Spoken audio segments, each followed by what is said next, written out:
Supreme કોર્ટમાં આજે 3 નવા ક્રિમિનલ કાયદા પર સુનાવણી। અરજીમાં કયું ચર્ચા વિના જ બિલ પાસ કરવામાં આવ્યા હતા, ત્યારે મોટાભાગના વિપક્ષના સાંસદો સસ્પેન્ડ હતા। સુપ્રીમ કોર્ટમાં 3 નવા ક્રિમિનલ કાયદાઓ અંગે સુનાવણી છે। જસ્ટિસ બેલા એમ ત્રિવેદી અને જસ્ટિસ પંકજ મિથિલ સુપ્રીમ કોર્ટની વેકેશન બેન્ચમાં કેસની સુનાવણી કરી શકે છે। સરકારે જણાવ્યું છે કે ભારતીય દંડ સંહિતામાં સુધારા પછી આ 3 કાયદા બનાવવામાં આવ્યા છે।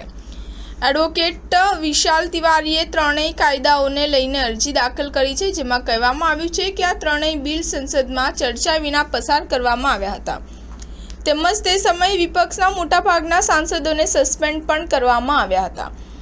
લોકસભાએ 21 ડિસેમ્બર 2023ના રોજ 3 બિલ ભારતીય ન્યાય code, Indian civil defence code અને ઇન્ડિયન એવિડન્સ કોડ બિલ પસાર કર્યા હતા।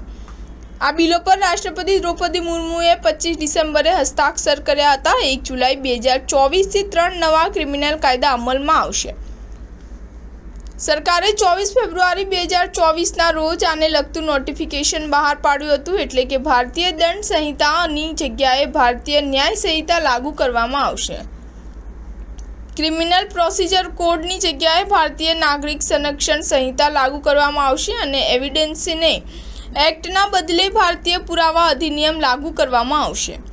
નવા કાયદાના અમલ પછી તે કલમોમાં ફેરફાર થશે જે ગુનાની ઓળખ બની ગયા હતા। ઉદાહરણ તરીકે આઈપીસીની કલમ 302 જે હત્યા માટે લાગુ કરવામાં આવે છે, તેને હવે કલમ 101 કહેવામાં આવશે। કલમ 420 જે છેતરપિંડી માટે લાગુ કરવામાં આવી હતી, તેને કલમ હવે 316 હશે। હત્યાના પ્રયાસ માટે લાગુ કરાયેલી કલમ 307 હવે કલમ 109 કહેવાશે, તેમજ બળાત્કાર માટે લાગુ કરાયેલી કલમ 376 હવે કલમ 63 હશે। સ્ટાર ન્યૂઝ 7 હંમેશા સચ્ચાઈની સાથે।